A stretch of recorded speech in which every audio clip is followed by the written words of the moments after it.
इसके बाद मैं मुल्तमस हूँ जनाब हमारे साबिर हुसैन साहब से, जो माहिर नफ्सियात भी हैं और माशरे की नफ्स पे बहुत उंगली भी रखते हैं और माशाअल्लाह इजहार की भी बहुत अच्छी कुदरत रखते हैं, बहुत किताबों के मुसन्निफ़ भी हैं। और मैंने डॉक्टर साहब से पहले भी अर्ज़ किया था कि अगर आप माहिर नफ्सियात ना होते तो आप ज़रूर कोई बहुत मशहूर मुसन्निफ़ होते। तो इनसे इनके ख़यालात जानेंगे इंशाअल्लाह। डॉक्टर साहब। औज़ु बिल्लाहि मिनश शैतानिर रजीम, बिस्मिल्लाहिर रहमानिर रहीम।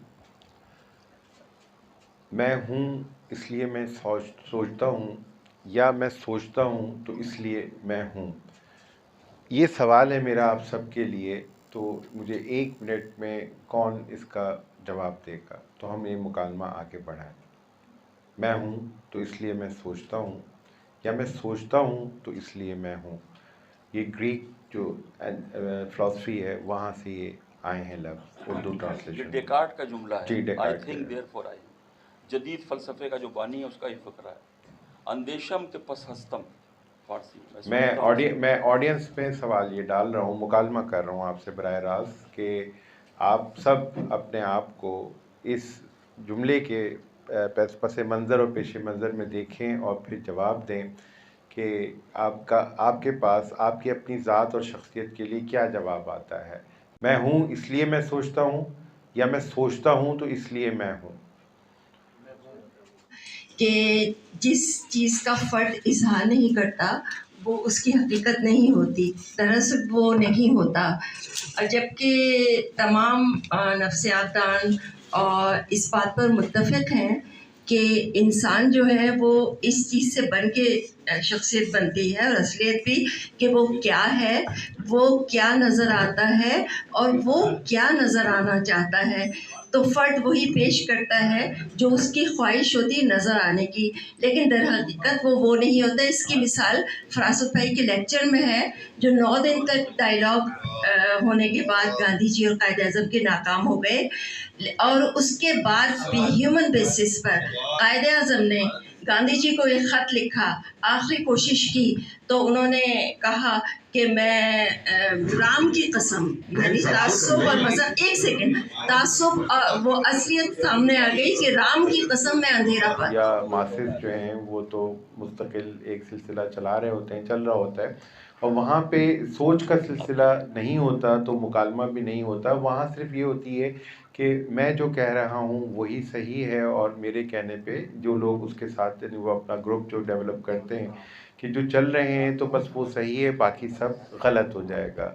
तो यहाँ पे बात आ जाती है कि आदमी की सोच गलत भी हो सकती है, आदमी की सोच सही भी हो सकती है। वो डिबेट या डिस्कशन के हवाले से हमें पता चल रहा होता है।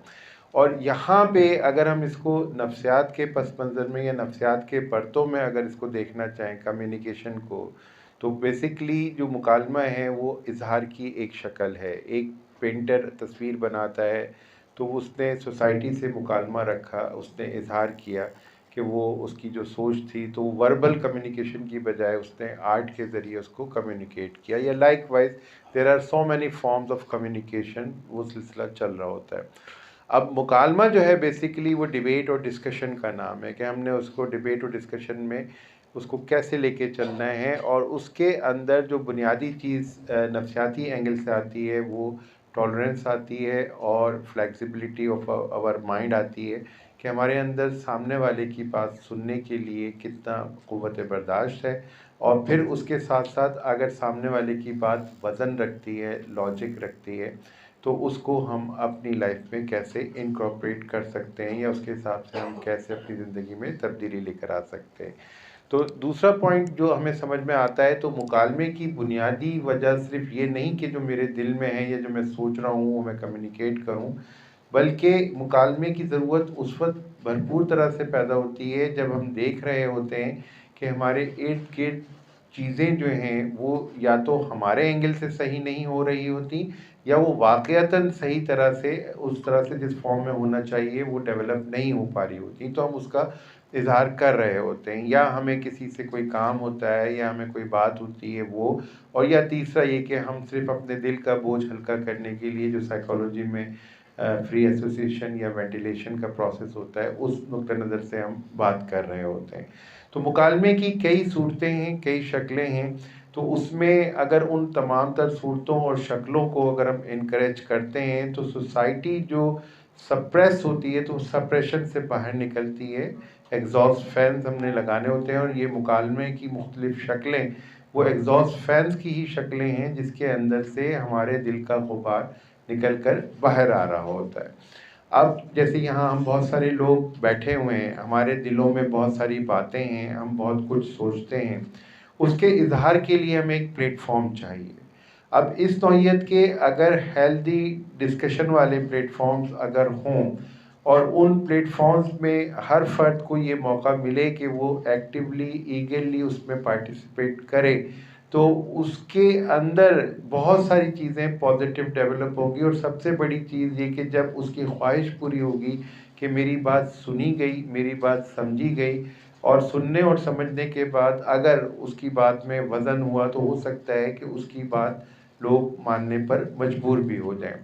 लेकिन यहाँ पे जो इस वक्त सूरत हाल चल रही है, अब मैं तीसरे पॉइंट पे आ रहा हूँ। हम अगर हम इन जनरल सोसाइटी को देखते हैं और ख़ुसूसन अपनी सोसाइटी को हम देखते हैं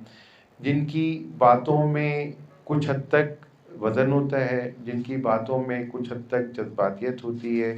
तो वहाँ पे फिर हम कन्फ्यूजन का शिकार होते हैं कि ये जो मुकालमा रखा गया, ये जो बात कर रहे हैं ये ग्रुप, तो इसकी कुछ बातें तो लॉजिकल हैं और कुछ बातें जो हैं वो इलॉजिकल हैं, इमोशनल एस्पेक्ट के हवाले से हैं। तो उसमें उनको लोगों को समझ नहीं आती कि उनमें से कौन सी बातें कबूल की जाएँ और कौन सी बातें रद्द की जाएँ। हम कुल्ली तौर पर उसको ना एक्सेप्ट कर पाते, कुल्ली तौर पे हम उसको रिजेक्ट नहीं कर पा रहे होते। उसमें जो कन्फ्यूजन पैदा होती है, उस कन्फ्यूजन को दूर करने के लिए जो मुकालमे की सूरत होती है, वो मुकालमे की सूरत इस वक्त हमारी सोसाइटी में नहीं है। यही वजह है कि हम उसकी बुनियादी वजह यही है कि लैक ऑफ टॉलरेंस है, और उस लैक ऑफ टॉलरेंस की वजह से हम समझते हैं कि हमारा नज़रिया, हमारा फ़लसफ़ा, हमारी बात ज़्यादा वज़नी है और यही बाकी तमाम लोगों पर इम्प्लीमेंट होनी चाहिए।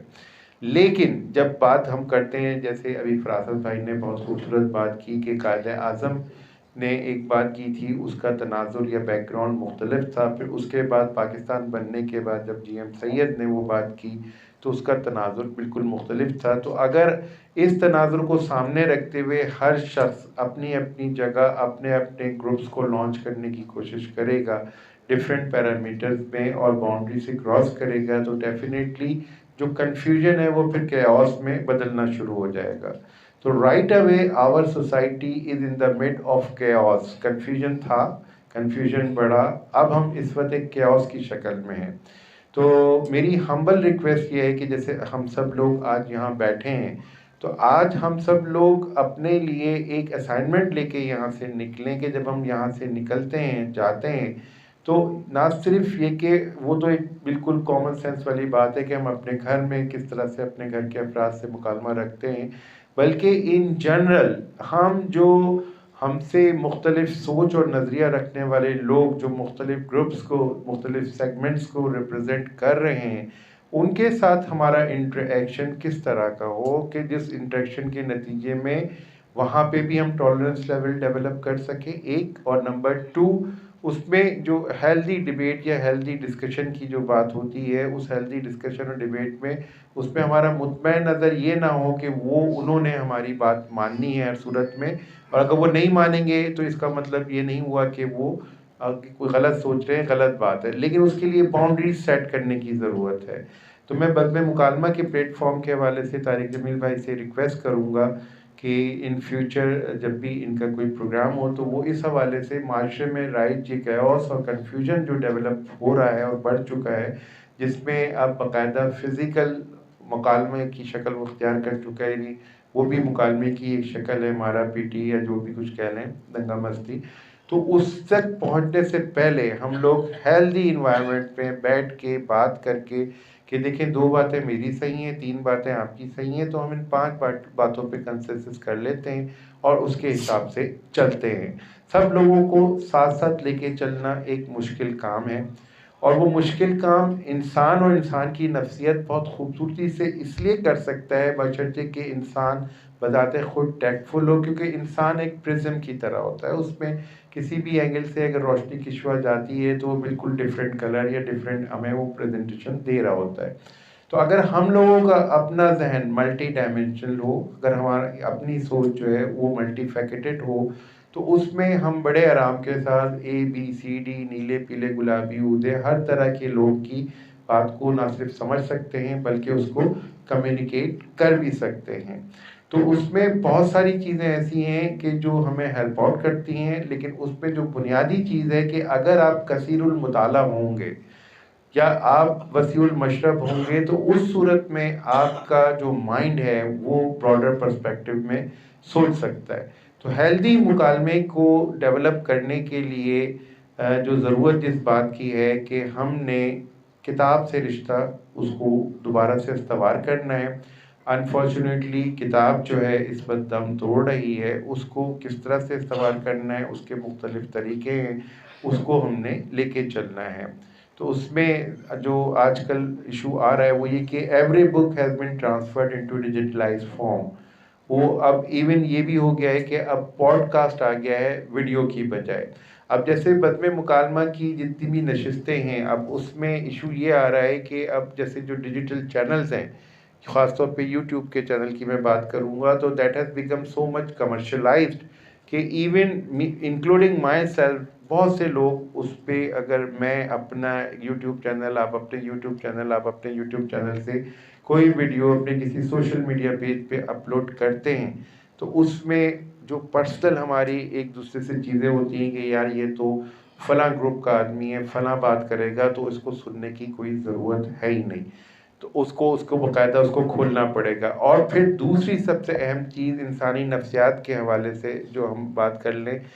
मुझे ये होगा कि ये साहब मुझसे आगे क्यों निकल रहे हैं, आपको ये होगा कि मैं क्यों आगे निकल रहा हूँ। ये यूट्यूब चैनल, इसके 50 करोड़ सब्सक्राइबर हैं, इसके 18 करोड़ सब्सक्राइबर हैं, तो वहाँ पे एक इंटरनल ईगो हमारी जो है वो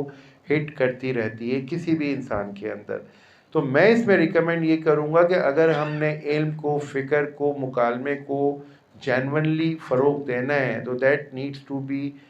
broadcasted in a digital form, but it should be totally absolutely free of cost. मेरी अप्रोच गुज़श्ता 30-32 साल से यही रही है कि ठीक है, दिस इज़ माय प्रोफेशन, ये अल्लाह ताला ने मुझे दिया, मुझे रोज़ी इससे कमानी है, लेकिन whenever I came to the writings, तो my all the writings I didn't get a single penny. मतलब मैं मुख्तलिफ अखबारों में लिखता रहा, किताबें मैंने अपने खर्चे से छपवाई। तो कहने का, बताने का मकसद ये कि हमें प्रोफेशन और पेशन अलग रख के अगर हम दिल से कुछ करना चाह रहे हैं, लेकिन अगर हम ये चाहें कि हम बज़्म मुकालमा की जैसे ये सिटिंग है, और ये सिटिंग अगर हम इसको फर्दर उसको करना चाहें कमर्शलाइज, तो मेरे ख्याल में वो मुनासिब नहीं होगा। इसलिए मुनासिब नहीं होगा कि हम ज़्यादा लोगों तक अपनी बात, अपना पैगाम नहीं पहुंचा पाएंगे। तो उसमें किसी एक ख़ास टैग की बग़ैर आई रिक्वेस्ट द मुंतज़मीन के जब हम ये डिस्कशंस कर रहे होते हैं, तो उसमें वो बातें बिल्कुल टोटल फ्री ऑफ कॉस्ट, और अब तो सब चीज़ें लाइव जा रही होती हैं, आप उसको लाइव करते हैं, फिर जिसके नसीब में जो बीज जिस आंगन में गिरना होगा वो गिर जाएगा, और जहाँ नहीं होगा तो वो कम से कम हम हुज्जत तमाम कर लेंगे कि भाई हमने जो अल्लाह ने हमें हुक्म दिया था कि हम अपनी बात, अपनी पैगाम आगे तक पहुँचा सकें। अगर इस तरह की हम न्यूट्रल ग्राउंड्स पे अप्रोच लेके चलेंगे, तो यकीन कीजिए कि बहुत सारे ऐसे लोग जो अपनी ज़ाती ज़िंदगी में एक दूसरे की शक्ल देखना भी गवारा नहीं करते, वो उस एक ब्रॉडर प्लेटफॉर्म पे जमा हो सकते हैं। And this is the experiment which I did when I was 17 years of age. और उस वक्त मैंने एक कोशिश की थी अंजुमन कौसे खुदा बना के इंटर पास करने के बाद, और उसमें तमाम वो दोस्त अहबाब, मुझसे जूनियर सीनियर क्लास फेलोज, ये सब लोग जमा हुए थे। वो लोग ऐसे थे कि जब इस वक्त यहाँ बैठे हैं, मेरे साथ हैं, और अब मैं बदौलत खुद उसका सदर हुआ करता था, तो बहुत सब चीज़ें वो फॉलो होती थी। ये कुरानी आयत जमा करने के लिए डब्बे लगाने हैं, तकरीरी मुकाबला है उसके लिए चंदा जमा करना है, वगैरह वगैरह। लेकिन जहाँ मैं दाएं बाएं हुआ और अगर वो बाहर निकले हैं, तो रिपोर्ट मुझे अगले दिन ये आती थी कि इन दोनों की आपस में हाथापाई हो गई। तो वो मुख्तलिफुल मशरफ, मुख्तलिफुल नज़रियात के वो लड़के सारे, मैं 1981-82 की बात कर रहा हूँ, वो आज भी मुझसे इन रिलेशन में है या कम्युनिकेशन में है, अलग अलग जगह पे 2-4 साल बाद बात या मुलाकात हो जाती है, लेकिन जब मैं उनसे दूसरे लोगों का हाल पूछता हूँ तो अभी भी वो उनके दिल में रिजर्वेशंस हैं। तो हमें पानी की तरह होना चाहिए, मुकालमे के लिए मैं बात कर रहा हूँ, जो भी हम सारी स्किल, पानी बर्तन की किसी भी शक्ल में डाला जाए तो वो शक्ल इख्तियार कर लेता है। तो साइकोलॉजी हमें ये सिखाती है कि we have to be tolerant and we have to be very flexible so that we can communicate quite easily with anyone, universal। इसमें अगेन मैं मिसाल दूंगा अशफाक अहमद साहब की, जिसकी मैं तकरीबन अपनी हर बात में देता हूँ, जिनको मैं अपना उस्ताद कंसिडर करता हूँ। इब्न सफ़ी और अशफाक अहमद साहब की किताबें हर मशरब, हर नज़रिए, हर फ़िक्र का आदमी बाबांगे दहल पढ़ता भी है, सराहने भी रखता है, डिस्प्ले भी करता है, बात भी करता है। लेकिन बहुत अच्छे अच्छे अदीब, शायर और दानिश्वर जो हैं वो अपने आप को किसी एक सेगमेंट में फ़िक्स करने के बाद उनकी लीडरशिप, उनका पैगाम जो है वो दूसरा सेगमेंट उसको कुल्ली तौर पे एक्सेप्ट नहीं कर पाता। इस बात पे मैं अपनी बात ख़त्म करूँगा कि मुकालमे को आगे बढ़ाना है, हेल्दी रखना है, प्रोडक्टिव रखना है, तो हमें अपने जो जहन है, अपने खुद ज़ाती तौर पे उस जहन को हमने ब्रॉडर रखना है और फ्लेक्सिबल रखना है।